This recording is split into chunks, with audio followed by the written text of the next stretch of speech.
Sunday lunch சமைக்கலாமா? ரொம்ப ஹெல்தியான ஒரு லஞ்ச் சமைக்க போகிறேன். எப்படி சமைக்கிறேன்னு பார்க்கலாம். ஸோ ஃபர்ஸ்ட் வந்து கீரை பொரியல்லேருந்து ஸ்டார்ட் பண்ணலாம். முருங்கைக்கீரை பொரியல் வந்து பண்ண போகிறேன். ஸோ இதுலேருந்து ஸ்டார்ட் பண்ணலாம். எப்படி செய்கிறேன்னு பார்க்கலாம். முருங்கைக்கீரையை வந்து ஃபஸ்ட்டு க்ளீன் பண்ணி எடுத்து வச்சுருக்கேன். இதோட வந்து 2 வெங்காயத்தையும் கட் பண்ணி போட்டிருக்கேன். பாருங்கள், முருங்கைக்கீரை ஒரு கட்டு, அதோட வந்து 2 வெங்காயத்தையும் நல்ல ஸ்லைசஸாக கட் பண்ணி எடுத்து வச்சுருக்கேன். கடாயில் வந்து நல்லெண்ணெய் ஊற்றிருக்கோம். இப்போ இதில் வந்து கடுகு அண்ட் உளுத்தம்பருப்பு இது ரெண்டும் போட்டுக்கலாம். இது வெடிக்கிட்டோம். இப்போ வந்து நம்ம போட்டிருக்கிற கடுகு உளுத்தம்பருப்பு வெடிச்சிருச்சு. இப்போ நம்ம வாஷ் பண்ணி வச்சிருக்கிற கீரை வெங்காயம் இது ரெண்டுத்தையும் இதில் சேர்த்துக்கலாம். இப்போ இது கூடவே ஒரு மசாலா வந்து சேர்க்க போகிறோம். முருங்கைக்கீரைக்கு இந்த மசாலா ரொம்பவே சூப்பராக இருக்கும். மசாலாவில் என்னென்ன சேர்த்துருக்கேன் அப்படின்னு பார்த்தீங்கன்னா, தேங்காய், வெங்காயம், பூண்டு, சீரகம், அதோட வந்து கொஞ்சமாக மஞ்சள் பொடி, 2 காஞ்ச மிளகாய் இதெல்லாம் போட்டு குறைப்பாக அரைச்சி எடுத்து வச்சுருக்கேன். இப்போ இந்த மசாலாவை இதில் சேர்த்துக்கலாம். இப்போ இதுக்கு தேவையான அளவுக்கு உப்பு சேர்த்துக்கோங்க. இப்போ இது எல்லாத்தையும் நல்லா ஒரு வாட்டி வதக்கி விட்டுலாம். எல்லாத்தையும் நல்லா மிக்ஸ் பண்ணி விட்டுலாம். தண்ணி வந்து நிறைய சேர்க்காதீங்க, லேசாக இந்த மாதிரி தெளித்து விட்டுக்கலாம். லேசாக தெளிச்சுட்டு இது அப்படியே வந்து மூடி போட்டு மூடிட போகிறோம். மூடி கரெக்டாக ஒரு 5 மினிட்ஸில் இந்த பொரியல் வந்து ரெடி ஆயிரும். கீரை வந்து வச்சாச்சு. கீரை ரெடி ஆகிறதுக்கு எப்படியும் 5 மினிட்ஸ் ஆகும். மீன்வேல் நம்ம வந்து குழம்பு வச்சிடலாம். ஸோ குழம்பு வந்து என்ன வைக்க போகிறேன் அப்படின்னு பார்த்தீங்கன்னா, கத்திரிக்காய் முருங்கைக்காய் போட்டு குழம்பு வந்து வைக்க போகிறேன். ஸோ அதுக்கு ஃபஸ்ட்டே வந்து கத்திரிக்காய் அண்ட் முருங்கைக்காய் இது ரெண்டுத்தையுமே வந்து இந்த மாதிரி கட் பண்ணிவிட்டு தண்ணியில் போட்டு வச்சுருக்கேன். பார்த்தீங்கன்னா தெரியும், கத்திரிக்காய் அண்ட் முருங்கைக்காய் கட் பண்ணிவிட்டு தண்ணியில் போட்டு வச்சுருக்கேன்.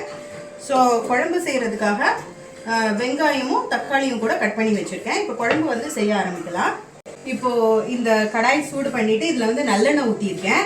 இப்போ இதுக்கு நான் வந்து இந்த தாளிப்பு வடகம் போட போகிறேன். இதோட ஃப்ளேவர் வந்து ரொம்ப சூப்பராக இருக்கும். குழம்புல தாளித்தோம் அப்படின்னா சூப்பராக இருக்கும். இந்த வடகத்தை வந்து பிச்சுட்டு போட்டுக்கலாம். நமக்கு ஒரு பாதி வடகம் தான் தேவைப்படும், ஃபுல்லாக தேவைப்படாது. ஸோ ஒரு பாதி வடகம் மட்டும் இந்த மாதிரி நல்லா பிச்சுட்டு போதும், இவ்வளவும் போதும். ஸோ பாருங்கள், நல்லா பிச்சுட்டு இந்த மாதிரி போட்டுக்கலாம். இந்த வாசனை வந்து நிஜமாவே ரொம்ப நல்லா இருக்கு. இப்போ பார்த்தீங்களா, கட் பண்ணி வச்சிருக்கிற இந்த வெங்காயத்தை இதில் சேர்த்துக்கலாம். வெங்காயம் கூடவே தக்காளியும் சேர்த்துக்கலாம்.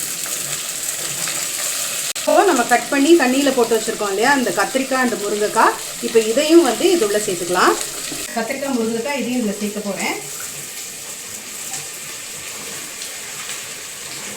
வெஜிடபிள்ஸ் எல்லாம் சேர்த்தாச்சு. இதோடய வந்து குழம்பு மிளகாய் பொடி போட போகிறேன். 2 டேபிள் ஸ்பூன் குழம்பு மிளகாய் பொடி வந்து இதில் சேர்த்துக்கலாம். இப்போ இது எல்லாத்தையும் நல்லா வதக்கி விட்டுடலாம். இது அப்படியே ஒரு 2 நிமிஷம் நல்லா வதக்கிக்கோங்க. இப்போ நம்ம கீரை பொரியல் கூட சூப்பராக ரெடி ஆகிடுச்சு. இப்போ ஸ்டவ் ஆஃப் பண்ணிவிட்டு இந்த கீரை பொரியல் தனியாக எடுத்து வச்சிடலாம். இங்கே பாருங்கள், ரொம்ப சூப்பராக ரெடி ஆகிடுச்சு. இது கரெக்டாக ஒரு 5 மினிட்ஸில் ரெடி ஆகிடும். இப்போ அதை ஸ்டவ் ஆஃப் பண்ணிவிட்டு தனியாக எடுத்து வச்சிடலாம். 2 நிமிஷத்தில் நம்மளோட அந்த வெஜிடபிள்ஸு மிளகா பொடி எல்லாம் பார்த்தீங்கன்னா நல்லா வந்து வதங்கிருச்சு. ஓரளவுக்கு வதங்கிருச்சு. இந்த அளவுக்கு வதங்கினதுக்கு அப்புறமா இதில் வந்து தண்ணி சேர்த்துக்கலாம். 1 கப் தண்ணி சேர்த்துருக்கேன். இன்னொரு 1 கப்பு பார்த்தீங்கன்னா புளி தண்ணி வந்து சேர்த்துக்கலாம். ஒரு நெல்லிக்காய் சைஸ் புளியை வந்து நல்லா கரைச்சிட்டு எடுத்து வச்சுருக்கேன். ஸோ அந்த புளி தண்ணி வந்து இதில் சேர்த்துக்கலாம். தேவையான அளவுக்கு உப்பு போட்டுக்கலாம். இதோட வந்து நல்ல பச்சை கருவேப்பிலை, ஃப்ரெஷ் கருவேப்பிலை வந்து சேர்த்துக்கோங்க. இப்போ இதில் ஒரு 1/4 மூடி தேங்காவை வந்து தண்ணி விட்டு நல்லா ஃபைன் பேஸ்ட்டாக அரைச்சி வச்சுருக்கேன். அதை இதில் சேர்த்துக்கலாம். இப்போ இது எல்லாத்தையும் நல்லா மிக்ஸ் பண்ணி விட்டுக்கலாம். எல்லாத்தையும் நல்லா மிக்ஸ் பண்ணிவிட்டு ஒரு மூடி போட்டு கரெக்டாக ஒரு 15 நிமிஷம் மீடியம் ஃப்ளேமில் வச்சு குக் பண்ணோம் அப்படின்னா இந்த குழம்பு வந்து சூப்பராக ரெடி ஆயிடும். கரெக்டாக ஒரு 15 மினிட்ஸ் மீடியம் ஃப்ளேம்லேயே வச்சு நல்லா குக் பண்ணி எடுக்க போகிறேன். இப்போ குழம்பு ரெடி ஆகிட்டு இருக்கிற டைம்குள்ளார ரைஸ் வச்சிடலாம். நமக்கு வந்து ரைஸும் வந்து ரெடி ஆகிடும், ரொம்ப குவிக்காக வந்து ரெடி ஆகிடும். ஸோ ரைஸ் வச்சாச்சு, குழம்பு ரெடி ஆகிட்டு இருக்கு.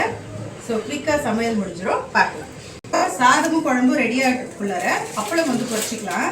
ஸோ இதில் வந்து அப்பளம் வந்து பொரிச்சு எடுத்து போகிறேன். ஸோ ஆக்சுவலாக இந்த காம்பினேஷனுக்கு வந்து பார்த்தீங்கன்னா அப்பளம் வந்து one of the best combo, சூப்பராக இருக்கும். ஸோ அப்பளமும் வந்து ரெடி பண்ணிக்கலாம்.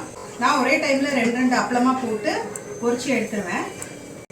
அப்பளமும் பொரிச்சு எடுத்தாச்சு. இவ்வளோ அப்பளமும் சீக்கிரமாக பொரிச்சு எடுத்துட்டேன். இப்போ அந்த சாதமும் குழம்பும் ரெடி ஆகிடுச்சுன்னா சாப்பாடு ரெடி ஆயிடும். சண்டே லஞ்ச் சூப்பராக குவிக்காக ஹெல்த்தியாக ரெடி பண்ணியாச்சு. இப்போ வாங்க பார்க்கலாம் என்னென்ன சமைச்சிருக்கேன்னு பார்க்கலாம் வாங்க. நம்மளோட முருங்கைக்காய் அண்டு கத்திரிக்காய் குழம்பு வந்து ரெடி ஆகிடுச்சு. இங்கே பார்த்தீங்கன்னா முருங்கைக்கீரை பொரியல், சாதம் சுட சுட ரெடி பண்ணியாச்சு, அப்பளம். இன்றைக்கி ரொம்ப சிம்பிளான ஒரு லஞ்ச் சமைச்சிருக்கேன். இதோட ரெசிபீஸும் உங்களுக்கு ஷேர் பண்ணியிருக்கேன். உங்களுக்கு பிடிச்சதுன்னா நம்ம சேனல் சப்ஸ்கிரைப் பண்ணுங்க, லைக் பண்ணுங்க, உங்க ஃப்ரெண்ட்ஸ் அண்ட் ஃபேமிலி கூட ஷேர் பண்ணுங்க. ஓகே, இன்னொரு வீடியோல பார்க்கலாமா? பாய்.